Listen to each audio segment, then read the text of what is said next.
어제는 예수님의 감람산 설교에서 마지막 때의 첫 번째 비유를 살펴보았습니다. 오늘은 두 번째 비유를 살펴볼 텐데요. 열처녀의 비유입니다. 이 비유는 신랑을 기다리는 열처녀의 지혜로움에 대하여 가르치신 비유이기도 합니다. 신랑으로 비유되는 그 주님의 재림을 기다리는 자는 항상 깨어 있어야 하고 또 미리 준비해야 할 것인데, 과연 주의 재림에 대하여 지혜롭게 준비하는 것이 어떤 것인지를 가르쳐주는 본문입니다. 24장에서도 보면 악한 종의 비유가 나왔었죠. 거기서도 45절 말씀에 보면 충성되고 지혜 있는 종이라고 표현을 합니다. 주님이 칭찬하신 그 종을 충성되고 지혜 있는 종이라고 표현을 했습니다. 그 종의 두 가지 특징이 나오는 것이죠. 하나는 충성되고 하나는 지혜로웠다라는 것입니다. 그 비유의 중심적인 특징이 됩니다. 오늘 말씀에서도 2절과 4절과 8절과 9절 말씀에 계속 반복되는 표현이 슬기 있는 자들이라고 나오죠. 지혜 있는 특징이 계속 강조가 되고 있습니다. 그리고 3절과 8절 말씀에 보면 미련한 자들이라는 표현과 굉장히 대조가 된다는 것을 우리는 알 수 있습니다. 지혜롭게 재림을 맞을 사람과 미련하게 재림을 맞을 사람, 이 두 사람이 대조되고 있습니다. 그렇다면 이 비유에서 지혜롭다라는 의미가 무엇일까요? 주님을 기다릴 때 미래의 관점에서 현재를 보고 미래에 있을 일들을 준비하고 예비함으로 현재를 선택해 나가는 삶, 이것이, 그런 태도를 말하는 것이 지혜입니다. 즉, 다시 말하면 미래의 관점에서 현재를 사는 것, 미래적 현실을 사는 삶이 지혜로운 것이다 라는 것이 함축되어 있습니다. 이 비유를 바르게 이해하려면 고대 이스라엘의 혼인 문화를 잠시 살펴볼 필요가 있습니다. 여기서 열처녀가 등장하죠. 열처녀는 신부의 친구들, 즉 들러리를 말합니다. 당시의 혼인 문화에서 신부의 들러리는 10명 이상이었다고 합니다. 굉장히 많았던 거죠. 이들은 저녁 때 마을 밖에까지 나가서 신랑이 친구들과 신부를 데리러 올 때까지 같이 기다렸다고 합니다. 그런데 보통 신랑은 도착하는 시간을 정확하게 알려주지 않는 것이죠. 그래서 당연히 신랑을 기다리는 신부의 들러리들은 당연히 당시에 전기나 가로등이 없었기 때문에 등과 기름을 준비를 해야만 했습니다. 그리고 신랑이 신부를 데리러 오면 들러리들과 함께 축하잔치를 벌이고 신부의 집에서 그 이후에 신랑의 집으로 다시 가서 혼인 예식을 치르는 것입니다. 그러니까 오늘 비유는 혼인 예식을 치르기 위한 사전 행사라고 볼 수 있습니다. 그런데 오늘 본문을 보니까 문제가 생겼죠. 굉장히 뜻밖의 문제가 생겼는데 신랑이 너무 더디 오는 것입니다. 어느 정도 올 시간이 됐는데 오지 않고 너무 늦게 오니까 처녀들이 잠이 들어버렸습니다. 그런데 미련한 처녀들 5은 등은 준비했는데 기름을 준비하지 않았죠. 지혜로운 처녀들 5명은 기름을 준비했다고 말하고 있습니다. 여기서 신랑이 더디 온다라는 것 한번 생각해 보십시오. 여기서 신랑은 예수님을 의미하지 않습니까? 예수님의 재림이 늦어지고 있다는 것을 암시하는 의미가 있습니다. 주님이 늦게 오시는 것이죠. 여러분, 주님이 빨리 오셨으면 좋겠습니까? 정말 그러십니까?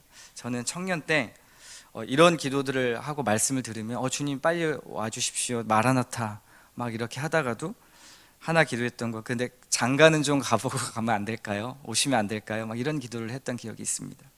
여러분들도 하시고 싶은 거 하고 천국 가겠다는 생각 해본 적 있으시죠? 지금도 하고 계시죠? 천국은 그 이상의 기쁨이 있다고 합니다. 그런데 주님이 지금 더디 오시는 겁니다. 그러니까 모두 기다리다가 지쳐서 잠이 들었습니다. 사실 잠은 누구나 잘 수 있습니다. 그렇죠? 피곤하면 잘 수 있는 것입니다. 그러나 지혜로운 처녀들은 같이 잠이 들기는 했지만 만약의 경우를 신실하게 준비한 자들이었습니다. 무슨 말일까요? 이 본문이 말하는 것이 뭘까요? 만약의 경우를 신실하게 준비한다. 미래를 잘 계획해라. 계획형의 사람이 되라. 계획형의 사람이 재림을 대비하는데 좀 더 유리하다. 이것으로 오해해서는 안 되겠죠. 그렇다면 제2형, 우리 요새 MBTI 많이 하는데 제2형에게만 구원이 유리하고 신실하게 사는 삶이 가능한 것으로 착각할 수 있는데 그것이 아닙니다. 지혜로운 처녀들이 기름을 준비했다라는 것은 마지못해서 그 일들을 겨우겨우 어쩔 수 없이 계획을 해가지고 준비한 것이 아니라는 것을 말하는 겁니다. 어쩔 수 없이 세상 풍조에 이리저리 휩쓸리다가 그런 등만 준비해서는 안 된다고 말하는 것이죠. 교회는 다니기는 하지만 말씀이 기준이 되지 않고 마음대로 사는 사람들이 있습니다. 주님 언젠가 오시겠지 뭐. 주일을 잘 지키고 교회 봉사 하나 정도 하면 교회 생활 열심히 하는 거지. 나 잘 준비하는 거지. 일상은 뭐 현실이 이런데 내가 편한 대로 좀 살면 되지. 이것도 잘하고 있는 거야. 충분해. 라고 스스로 자위하는 것.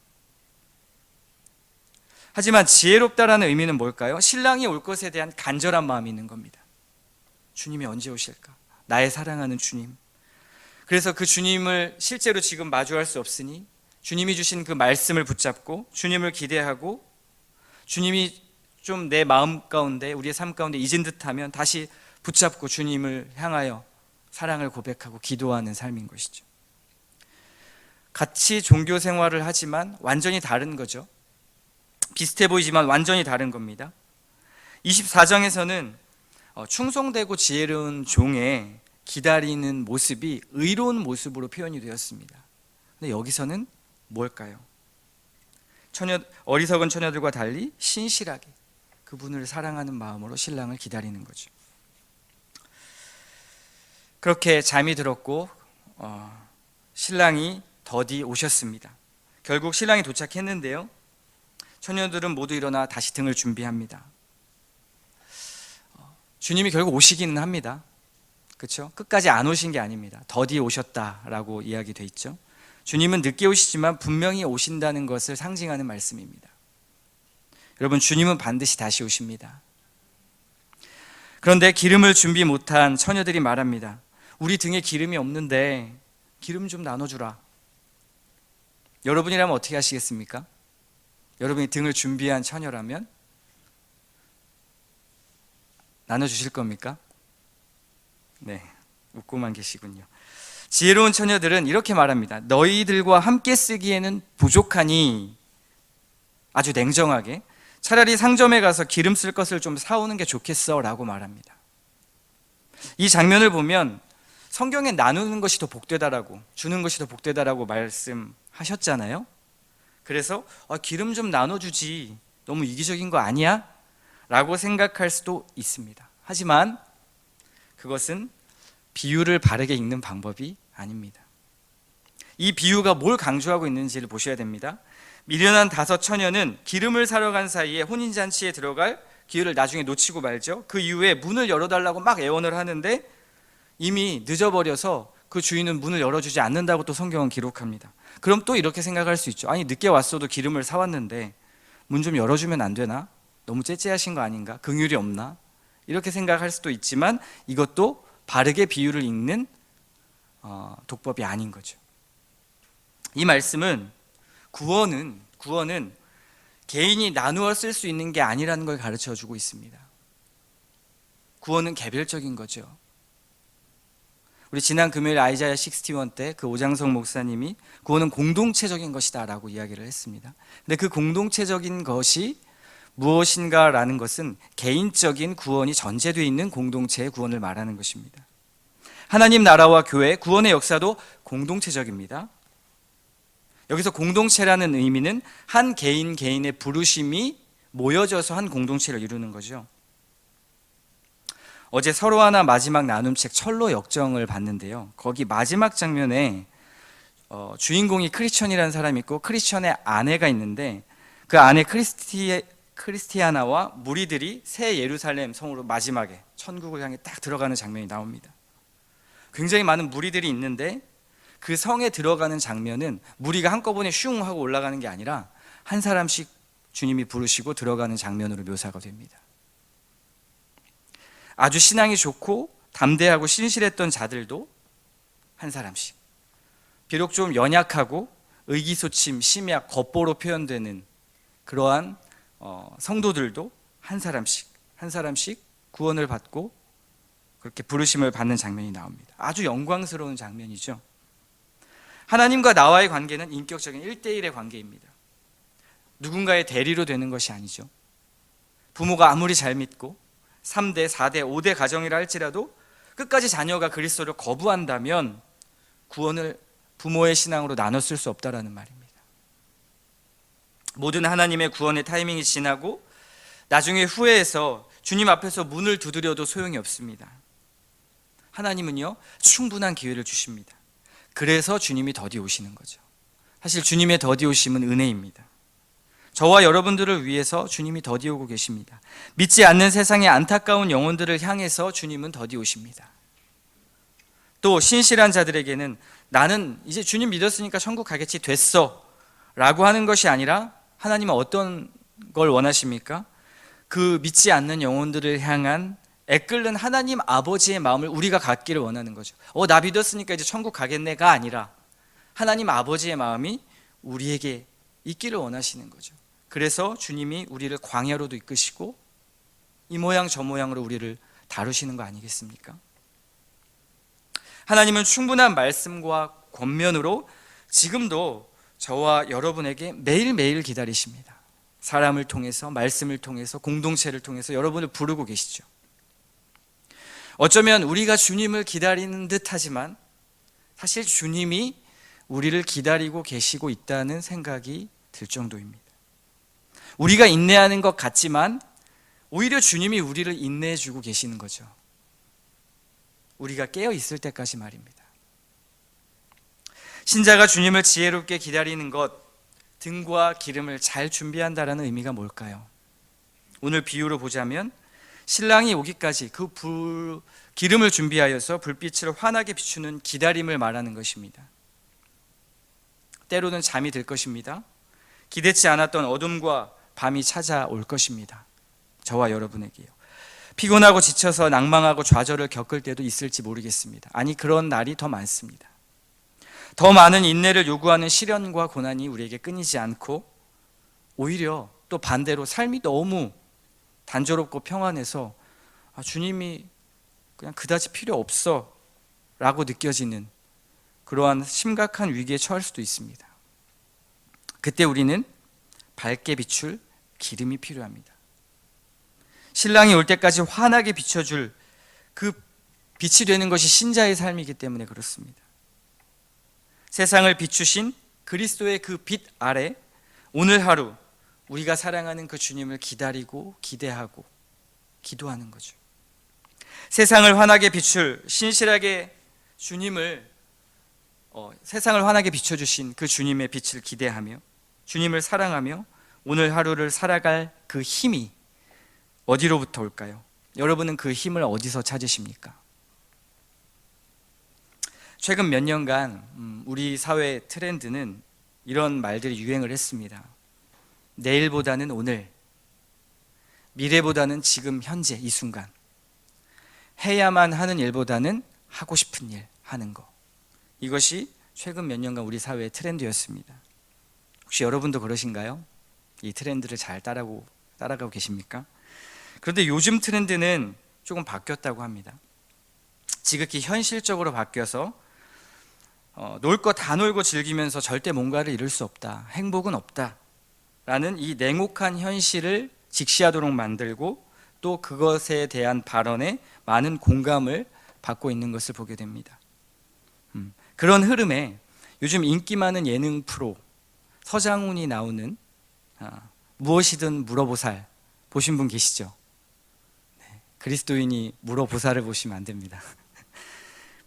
여러분도 좋아하시는지 모르겠는데 저도 몇 번 본 적이 있습니다. 서장훈이라는 보살을 찾아가서 고민 상담을 하고 직문즉답식으로 솔루션을 받는 그런 프로그램이죠. 그리고 출연자를 위로하고 격려하는 것입니다. 예전에 2016년도에 위로하고 격려하는 토크쇼가 있었습니다. 여러분이 좋아하셨던 김제동 씨, 김제동의 톡투유라는 프로그램이 있었죠. 그 프로그램에서도 저도 김재동 씨를 굉장히 좋아했는데 방청객들의 사연을 받고 김재동이 자신의 생각과 신념을 그들에게 말하고 위로하고 격려하는 그런 프로그램이었습니다. 그런데 얼마 전에 이 서장훈 씨와 김재동 씨를 비교하는 재미있는 글을 보았습니다. 서장훈식 위로와 김재동식 위로라는 이렇게 비교하는 글이었는데 제가 한번 그 글을 읽어드리겠습니다. 김재동 씨의 얘기를 들으면 그 순간 위로받아서 공감이 되고 통쾌한 감정이 들 수 있습니다. 서장훈 씨의 얘기를 들으면 현실을 직시하게 되고 더 위축되고 유쾌하지 않을 수도 있습니다. 김재동 씨는 항상 그 톡투에 나와서 하는 말이 괜찮아, 실패해도 괜찮아, 괜찮아, 너의 존재만으로, 이런 식의 위로였고요. 서장훈 씨는 야, 네가 그러니까 안 되는 거야, 이걸 준비해야지, 정신 좀 차려 라는 식의 위로였습니다. 현실을 직시하게 만든 위로. 그 맥락 안에서 지금 이 이야기가 나오는 겁니다. 또 읽어드릴게요. 김재동 씨는 당신은 존재 자체만으로도 가치가 있으니 그냥 그 인생을 즐기세요 라고 말하고, 서장훈 씨는 뭔가를 이루려면 즐기는 것이 아니라 엄청난 노력과 고통이 수반되어야 한다라고 말합니다. 김재동 씨는 우리의 삶을 힘들게 하는 것은 사회와 국가의 원인이 있다고 말하고, 서장훈 씨는 본인의 삶에 대한 책임은 사회나 타인이 아닌 개인이 감당해야 하는 것이다 라고 말합니다. 한마디로 김재동 씨는 인생의 문제를 접근할 때 뭐죠? 실패해도 괜찮아 라는 위로를 하고요, 문제의 원인은, 인생의 문제의 원인은 사회와 국가에 있다고 말합니다. 서장훈 씨는 야, 네 자신을 좀 봐, 이거 고치고 피 터지게 준비해야 될까 말까야, 제발 정신 좀 차려, 너의 현실을 좀 봐 라고 말하죠. 그리고 문제의 원인은 개인의 노력과 능력에 있다고 말합니다. 이 관점을 사회주의와 자본주의로 비교해서 또 올라온 글도 그렇게 보기도 했습니다. 저희 청소년부에서 제가 이걸 설교를 했거든요. 아이들에게 물어봤습니다. 너희 어느 방식이 더 좋은 것 같아? 너희들을 위로할 때. 그랬더니 어느 게 더 많았을 것 같으십니까? 현실을 직시하는 위로가 조금 더 많았습니다. 그리고 어른들은 우리 교사분들께 물어봤더니 김재동식의 위로, 괜찮아 라는 위로를 더 선호하는 것이 좀 더 많았습니다. 그리스도인들은 뭘 더 선호할까요? 여러분들은 어떤 말을 더 좋아하십니까? 그리고 지혜롭게 인생을 산다는 게 무엇일까요? 어쩌면 우리는 세상의 말을 더 듣기를 좋아하지는 않는지 돌아봐야 됩니다. 하나님의 말씀으로 등과 기름을 준비하며 세상을 비추는 삶, 신실하게 주를 기다리는 삶보다는 이러한 트렌드와 세상의 흐름에 따라 우리의 몸을 맡기며 사는 거죠. 그리고 거기에 위로를 받습니다.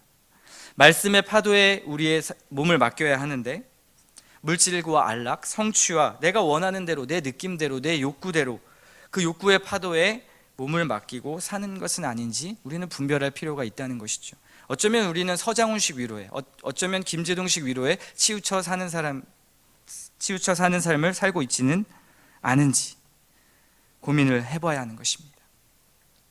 그래서 오늘 말씀 마지막에 이렇게 선포합니다. 그런즉 깨어 있으라. 여기는 분별하라 라는 말씀도 포함이 되는 거죠. 성경 말씀은 어떨까요? 성경 말씀은 서장훈과 김재동이 말하는 것, 이 둘을 넘어서서 말씀하십니다. 주님은 괜찮아, 그리스도께서 내가 다 이루었다, 실패해도 괜찮아 라고 위로하시기도 하고, 그런 위로의 말씀을 전하시면서도 말씀으로 우리의 죄와 빗나간 삶의 방향에 대해서 아주 강하게 칼로 수술을 하시기도 하시죠. 현실을 직시하게 만드십니다. 성경은 그래서 그 두 사람의, 서장훈과 김재동의 의견을 모두 다 보완합니다. 위로는 곧 삶을 살게 만들고, 믿음대로 삶을 살라는 말씀 안에는 그리스도의 위로가 전제되어 있는 것입니다. 어느 하나만 좋아해서도 안 되는 것이죠. 우리 설교 말씀 들을 때 위로의 말씀을 들으면 좋아하는데 뭔가 찔리는 말씀을 들으면 되게 싫을 때가 있죠. 근데 성경은 이 둘을 다 포함한다는 겁니다. 모든 삶의 문제의 원인은 국가가 아니라, 또 개인이 아니라 성경은 죄라고 말하는 것입니다. 모든 문제에는 그리스도가 필요한 것을 놓쳐서는 안 된다고. 우리는 모두가 다 그리스도가 필요하고 모든 문제 해결엔 그리스도가 중심에 있다는 것을 성경은 가르치고 있는 것입니다. 그렇다면 우리가 주님을 기다리는 참 지혜는 무엇일까요? 이 말씀을 붙드는 것입니다. 그분께 기도함으로 주님과 친밀하게 있는 것입니다. 주님을 사랑하며 또 주님과 함께 있으며 말씀으로 내가 누구인지를 보고 지금 내가 어느 자리에 있는지를 보는 것입니다. 그럴 때 세상을 환하게 비출 수 있는 힘을 공급받는 것이죠. 성령으로 충만하여서 날마다 말씀으로 신실하게 하루하루를 사는 것입니다. 먼 미래를 향해서 사는 것이 아니라 먼 미래의 삶을 오늘 현재에 사는 것입니다. 오늘 하루 그 주님을 선택하는 삶을 사는 것이죠. 이것이 웰빙이고 또 웰다잉을 준비하는 삶입니다.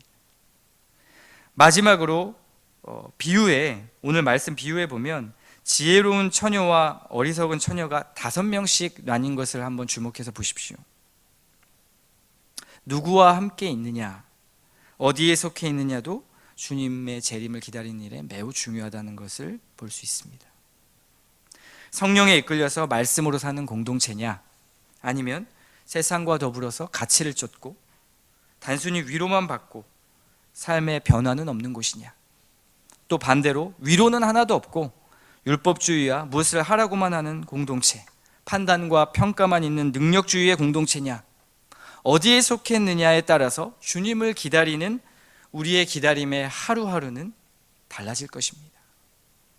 그래서요, 오늘 기도할 때 이렇게 같이 기도했으면 좋겠습니다. 우리 나주역 신장로교회 교회 공동체는 지혜로운 5처녀의 공동체가 되기를 소원합니다.